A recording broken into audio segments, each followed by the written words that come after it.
Tudo bem, meu aluno, vamos trabalhar agora, meu aluno, a capacidade contratual dos órgãos públicos. Tudo bem? Comparando a capacidade processual com a contratual, nós vamos trabalhar da mesma forma, ou seja, tracei com você uma regra e, na sequência, vim trabalhando as exceções. Na capacidade processual, diz que a regra, para ir a juízo, vai a pessoa. De forma excepcional, se for um órgão de estatura constitucional, defendendo suas prerrogativas institucionais, poderia, num segundo momento, comparei os condomínios e o espólio, ente despersonalizado que pode ir a juízo. Num terceiro momento, tratei o Código de Defesa do Consumidor, no artigo 82, inciso 3º, que trata da possibilidade do órgão ir a juízo. Tudo bem? Agora, vou tratar com você da regra. Órgão público, em regra, não celebra contrato. Tudo bem? Não pode fazer parte desse negócio jurídico chamado contrato.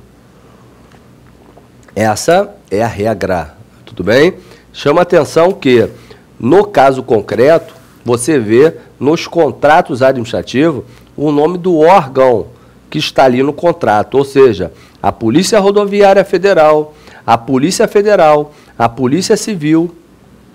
Como parece que esses órgãos estariam celebrando o contrato, porque numa licitação organizada por esses órgãos, no contrato vai o nome do órgão.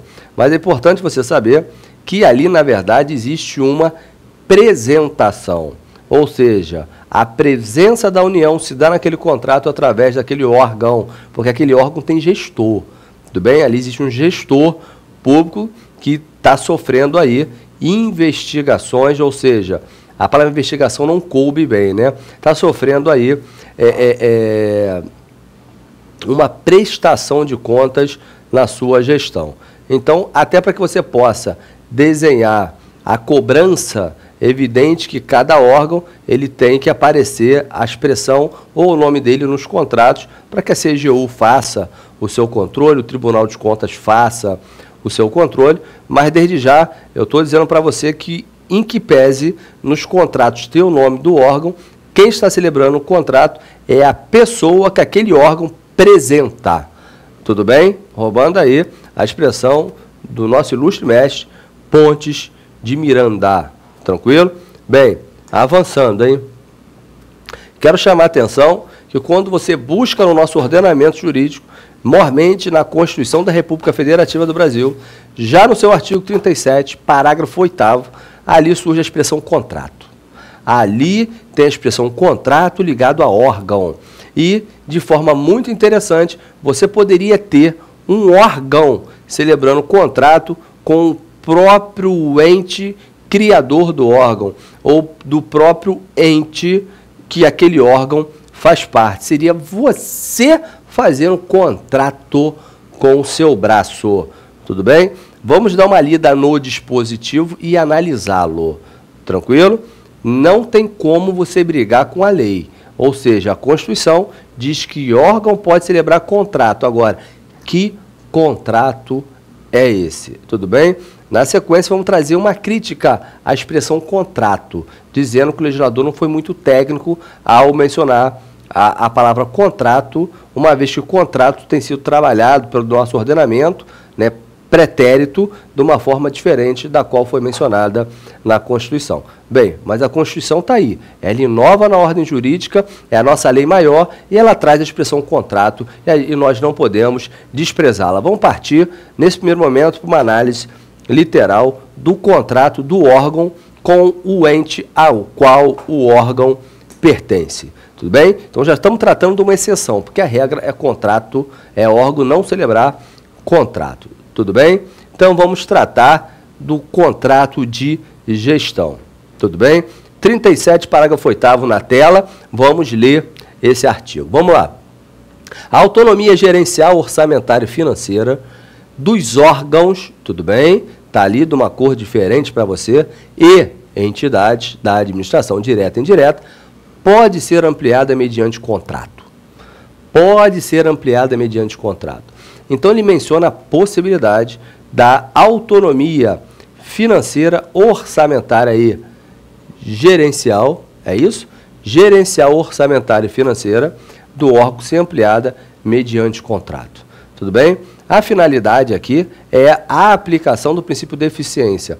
Ele quer que um órgão trabalhe melhor, ele quer que um órgão produza mais e reconhece que esse órgão precisa se elastecer, aumentar de volume na sua capacidade de receber recurso, na sua capacidade de gastar financeira, na capacidade orçamentária, ou seja, o repasse vai ser maior e, por conta disso, ele vai ter uma ampliação na gestão desses recursos. Então, você tem uma capacidade orçamentária aumentada, ou seja, destinação de recurso, uma capacidade financeira, vai poder gastar mais e, por conta disso, a gerência vai ser ampliada, aumentando também a sua capacidade gerencial. Esse órgão poderia celebrar contrato com a pessoa a qual ele pertence. E como é que se daria esse contrato? Ele diz, esse contrato vai ser firmado entre os seus administradores e o poder público. Então perceba que o gestor do órgão seria a Polícia Federal através do seu diretor, celebrando contrato com a União. Polícia Federal é órgão da União, celebrando contrato com a própria União, a fim de aumentar a sua capacidade de gestão. Agora, perceba o seguinte, qual é a finalidade? Ele coloca, o objeto desse contrato é estabelecer metas para a Polícia Federal, é estabelecer metas para o órgão, tudo bem?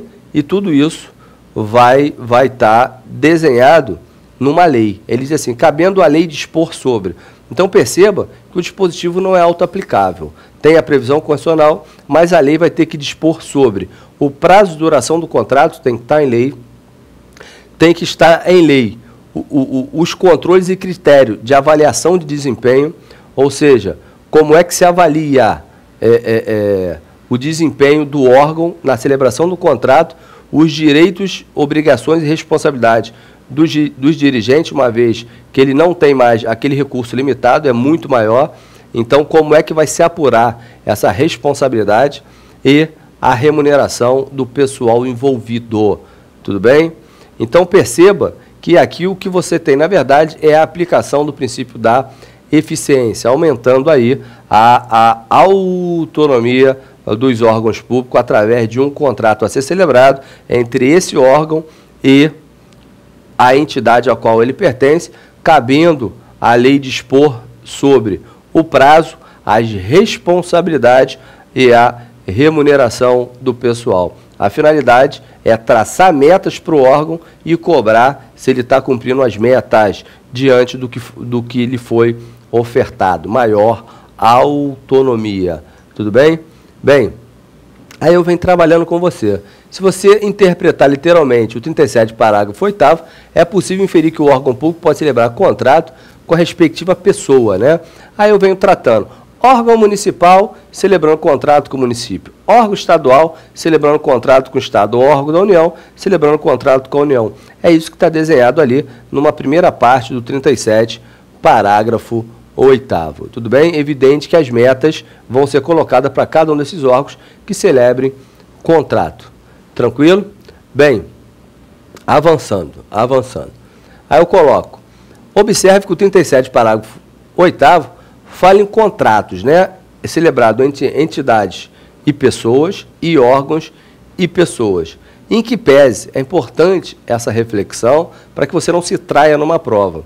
Em que pese toda a doutrina mencionar que aquele contrato é um contrato de gestão, a Constituição chama de contrato apenas. Tudo bem? Perceba que na Constituição você não tem a expressão contrato de gestão. Tranquilo? Bem, avançando. Leandro, onde que eu encontro, qual a lei que eu encontro o contrato de gestão já regulamentado? Olha, na legislação infraconstitucional, você encontra o contrato de gestão em 2 tópicos que nós vamos trabalhar.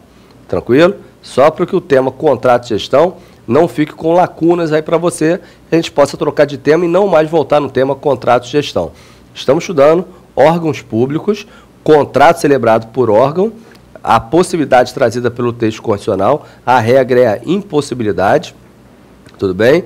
E como a gente surgiu o tema contrato de gestão, nós vamos analisá-lo na legislação infraconstitucional, mas já vou antecipar para você o seguinte: na legislação infraconstitucional, você só tem contrato de gestão, aquele que estabelece metas e cobrança das metas entre pessoas e pessoas criadas, né, autarquias e fundações. Você vai ter autarquias e fundações celebrando contrato com a entidade criadora e você vai ter uma ONG celebrando contrato também com a entidade que ela está relacionada, aquela que repassa, né, que incentiva, que passa a verba pública para ela.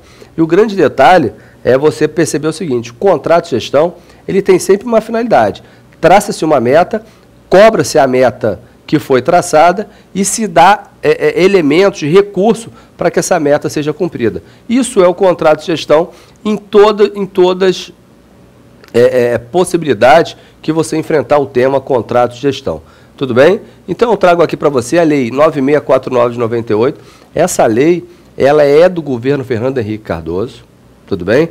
Cada presidente, quando entra, ele organiza a máquina administrativa, ele organiza os seus ministérios através de uma lei. Fernando Henrique Cardoso, ele organizou no segundo mandato os seus ministérios através dessa lei, da 9649 de 98. O Lula, ele quando trouxe, se eu não me engano, a 10.243, em 2003, ele não revogou essa lei na íntegra. Então, o artigo 51 dela continua vigendo. Agora, a organização de todos os ministérios foi alterada. Tudo bem? Hoje, com a nossa presidente Dilma Rousseff, pode ser que nós tenhamos uma nova lei e desapareça do ordenamento esse artigo 51. O fato é que ele está vigendo, tranquilo? Em que pese a lei está quase toda revogada. Então, o artigo 51, ele trouxe expressões, na verdade, ímpar no nosso direito administrativo. Surge uma roupagem que se coloca nas autarquias chamada agência executiva. Perceba que a agência executiva não é uma entidade nova a ser criada. É uma roupagem que se coloca, na verdade, é uma roupagem que se coloca numa autarquia já existente, que não está trabalhando de acordo com aquilo que se espera dela. Então, nossos dirigentes, ele olha para aquela autarquia e pensa, bem, aquilo ali poderia produzir mais. Vamos traçar metas para ela, vamos celebrar um contrato de gestão com essa autarquia, e a contrapartida é dar para ela uma autonomia maior, colocar ali um outro gestor com uma qualificação melhor, e por conta disso a gente passa a cobrar do gestor, passa a cobrar a meta, vamos fazer um repasse maior, vamos deixar gastar mais, enfim, vamos aumentar a sua autonomia. E evidente que isso também tem que se dar numa manifestação positiva da própria autarquia. Porque a autarquia, ela vai ter que, num primeiro momento, fazer um plano de reestruturação. Esse plano de reestruturação, ele tem que ser apresentado. Bem, sendo aprovado, faz-se esse contrato de gestão e amplia-se